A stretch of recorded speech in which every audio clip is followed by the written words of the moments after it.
Praise the Lord. கர்த்தர் நாம் மைப்படுவதாக. இந்த புதிய நாள் காலை வேளையில் உங்களை சந்திப்பில் மிகுந்த மகிழ்ச்சி அடைகிறேன். கர்த்தர் தாமே இந்த நாளில் நம்மோடு ஈடுபட்டு பேசுவாராக. இன்றைக்கு ஒரு புதிய லோகோஸ் வார்த்தை நான் உங்களுக்கு சொல்லி ஜெபிக்க விரும்புகிறேன். சங்கீதத்தின் புஸ்தகம் 16ஆம் அதிகாரம் 8ஆம் வசனம். சங்கீதம் 16:8. கர்த்தரை எப்பொழுது எனக்கு முன்பாக வைத்திருக்கிறேன், அவரின் வலதுபார்த்து இருக்கிறபடியால் நான் அசைக்கப்படுவதில்லை என்று சங்கீதக்காரனாய் தாவீது சொல்லுகிறான். கர்த்தரை எனக்கு முன்பாக வைத்திருக்கிறேன், அது எப்பொழுதும் வைத்திருக்கிறேன், அதனால நான் அவரின் வலது பாசத்திற்கு அசைக்கப்படுவதில்லை என்று சொல்றேன். அப்போ இங்கே நம்ம பார்க்கும்போது அருமையான சங்கீத புஸ்தகம் இந்த அருமையான வார்த்தையை சொன்ன தாவீதுடைய வாழ்க்கையில கர்த்தர் எப்பொழுதும் முன்பாக வைத்திருந்தான் என்று சொல்லி வாசிக்கிறோம். அவனுடைய வெற்றிக்கு முதல் காரணம் என்ன? அவனுடைய ஆசீர்வாதத்துக்கு காரணம் என்ன?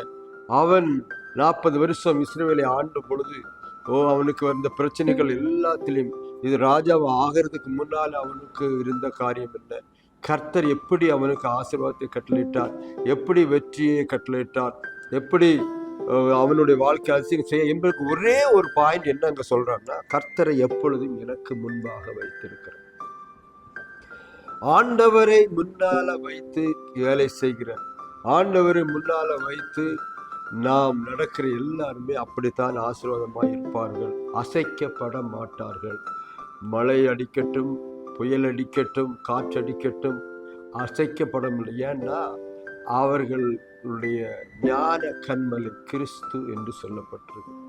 அந்த கிறிஸ்துவின் மறைவிடத்தில் யாரில் இருக்கிறார்களோ, யார் அவரை நோக்கி பார்க்கிறார்களோ, யார் அவரை முன்பாய் வைத்திருக்கிறார்களோ அவர்கள் அசைக்கப்பட மாட்டார்கள்.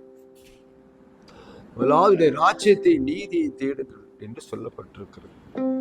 முதல்ல கர்த்தரை தேடுறவங்களுக்கு பாருங்க, எதுக்கு எடுத்தாலும் ஆண்டவர்கிட்ட கேட்கலாமா, பாருங்க ஆண்டவர்கிட்ட சொல்லலாமா, ஆண்டவர் என்ன சொல்றாரு அப்படின்னு கேட்டு சொல்லுகிற பாருங்க. யுத்தத்துக்கு போகும்போது கூட கேட்பான், இன்னைக்கு யுத்தத்துக்கு நான் போகலாமா, எப்படி போறது என்று எல்லா ஆலோசனையை கர்த்தர்கிட்ட கேட்டுட்டு செய்கிற அந்த தாவீதை பற்றி சொல்லும் பொழுது, நான் அசைக்கப்படாமல் இருக்க காரணம் என்ன என்றால், அவரின் நான் முன்பாக வைத்திருக்க, அது எப்பொழுது வைத்திருக்கிறேன் ஒன்று. இரண்டாவது, அவரின் வலது பாசம் இருக்கிறபடியால் நான் அசைக்கப்படுவதில்லை. அசையாத ஒரு தோல்வி இல்லாத, தடைகள் இல்லாத, தோல்வி இல்லாத, பிரச்சனை இல்லாத ஒரு வாழ்க்கையை நான் வாழ்கிறேன் என்றால் காரணம், கர்த்தர் எனக்கு முன்பாக எப்பொழுதும் வைத்திருக்கிறேன், முன்பாக எப்பொழுதும் வைத்திருக்கிறேன் என்று சொல்லி ஒரு நல்ல வார்த்தை. இன்றைக்கும் அருமையான தேவனுடைய பிள்ளைகளே, நாம் அதை யோசனை பண்ணி பார்க்க வேண்டிய ஒரு விஷயம். நாம் கர்த்தரை எங்கே வைத்திருக்கோம்? சில ஆட்கள்லாம் என்ன செய்வாங்கன்னா, ஒரு இயேசு போட்டா வாங்கி போட்டோவை ஃப்ரேம் போட்டு வீட்டு முன்னில் வச்சிருவாங்க. நான் இயேசுவை பார்த்துக்கிட்டே இருக்கிறேன்னு சொல்லுவாங்க. இப்போ பார்த்தா அப்புறம் ஒரு நல்ல நாள் வந்துச்சுன்னா அதுக்கு ஒரு மாலை போடுவாங்க, அது கொஞ்சம் பத்தி கொளுத்தி வச்சிருவாங்க. அது பத்தி கொளுத்தி வச்சு டெய்லி காலையில் எழுந்தோட பத்தி கொளுத்திடுவாங்க. ஏன்னா பத்தி இன்னைக்கு நம்ம யாருக்கு கொளுத்துறோம்னா, செத்து போனவங்களுக்கு தான் கொளுத்தோம். இங்கே அதே போல செத்து போன ஆண்டு முடிச்சுட்டு வச்சு பத்தி கொளுத்திட்டே இருப்பாங்க. கேட்டா சொல்லுவாங்கன்னா, பாருங்க முன்பாக இருக்கிறார், இயேசுகளுக்கு முன்பாக தான் இருக்கிறாரு, அவரை தான் நான் டெய்லி பார்த்துட்டு போறேன்னு சொல்லுவாங்க. அந்த காரியத்தை நான் சொல்லவில்லை, அப்படிப்பட்ட வார்த்தை அங்கே வரவில்லை. ஏன்னா அப்படி செய்யறது தவறு என்பது அவனுக்கு தெரியும். மற்ற ஜனங்கள் பாருங்க, மேல படிக்கும்போது அந்நிய ஜனங்களை நாடி பின்பற்றவங்களுக்கு வேலை பெறும். நான் கர்த்தரை பின்பற்ற அப்படின்னாலே எனக்கு வேதனை கிடையாது, அவருடைய சமூகத்துல எனக்கு நான் அசைக்கப்படாமல் இருப்பேன். காரணம் அதுதான், நான் முன்பாக வைத்திருக்கிறேன், முதல்ல வைத்திருக்கிறேன். ஃபர்ஸ்ட் அவர் தான் எனக்குன்னு சொல்லுகிறதுனால தான் அவன் அசைக்கப்படாமல் இருந்தான். இன்றைக்கும் அருமையான பிள்ளைகளே, கால வேளையிலே கர்த்தர் உங்களோடு என்ன சொல்ல விரும்புகிறார்? நாம் கர்த்தரை எங்கே வைத்திருக்கிறோம்? போட்டால மாட்டி வச்சிருக்கிறோமா? சிலவங்க என்ன பண்ணுவாங்கன்னா, அதே போல ஒரு போட்டா செய்து சின்னதாக பண்ணி, சில ஒரு ஆள் கிராஸ் செஞ்சு ஒரு நல்ல அழகான சிலுவை கழுத்தில் போட்டுக்குவாங்க. காரணம் பாருங்க, எனக்கு முன்பாக தான் இருக்குன்னு சொல்லுவாங்க. சிலவங்க அதை கையில் கட்டிக்குவாங்க. எல்லாத்தையும் அப்படி போட்டுட்டு நான் கர்த்தர் தான் நினச்சிக்கிறேன்னு சொல்லுவாங்க. சிலவங்க பர்ஸில் வச்சு பாக்கெட்டில் வச்சுக்குவாங்க, கர்த்தர் நம்ம டெய்லி பர்ஸ் எடுக்கும் போதெல்லாம் நான் இயேசுவை பார்க்குறேன், அவர் எனக்கு முன்பாக இருக்கிறார் என்று சொல்லி பல விதங்களில் அந்த காரியம் அல்ல. முன்பாக இருக்கிறார்னா என்ன அர்த்தம்? அவருக்கு முதலிடம் கொடுத்து அவரிடத்துல போய் விசாரணை செய்து கேட்பது, ஒவ்வொரு நல்ல காரியம் கெட்ட காரியத்துக்கு அவரே நாடுவது, எல்லாவற்றுக்கும் அவரே தேடுவது தான் இங்க சொல்லப்பட்டிருக்கு. அப்படிப்பட்ட ஒரு காரியம் முன்பாக வைத்திருப்பதுண்டா என்ன அர்த்தம்? முதல்ல கத்துட போகணும். நம்ம ஆட்கள் எல்லாரும் முடிஞ்ச பிறகு கடைசியில தான் இயேசுட்டு வருவாங்க. அவன் படிக்க வைத்த 16 பாத்துருவான், ஒன்றும் நடக்கல, அப்போ இயேசுகிட்டையாவது போகலான்னு. அந்த மாதிரி அல்ல. தாவீது வார்த்தை சொல்லும் போது அவன் அப்படிப்பட்டவன் இல்லை. முதல் எடுத்த உடனே கத்துட்டு தான் போவான். ஏன்னா முன்னால வச்சிருக்கான். அதனால நம்ம அசைக்கப்படாமல் இருந்தான் என்று சொல்லு.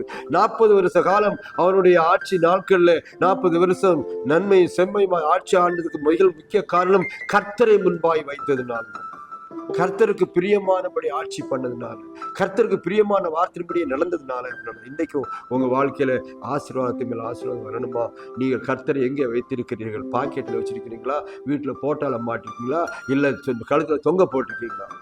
கர்த்தரை முன்பாய் வைத்துக் கொள்ளுங்கள். அவருடைய வார்த்தையை முன்பாய் வைத்துக் கொள்ளுங்கள். அவருடைய வார்த்தையை நம்புங்க, அவர்கிட்ட போங்க. அப்படிப்பட்ட காரியங்களை செய்யும் போது நீங்கள் அசைக்கப்படாதிருப்பீர்கள். மற்ற மக்களை போல அல்ல.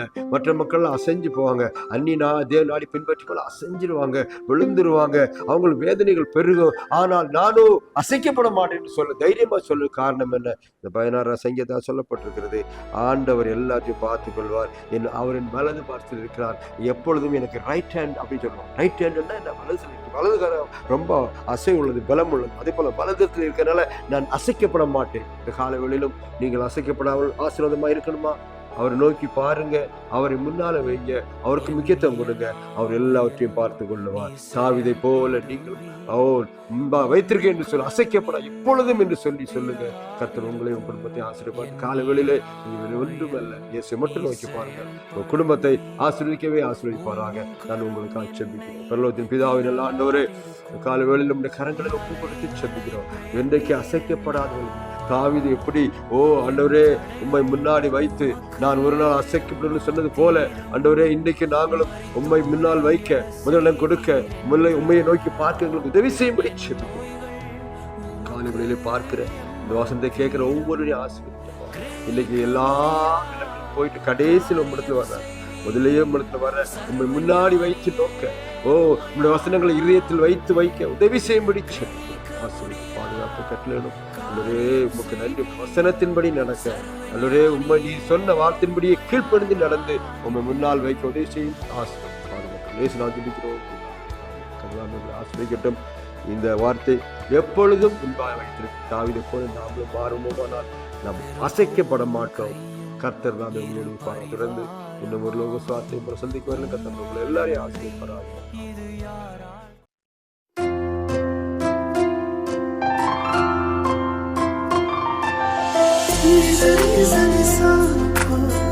Nizari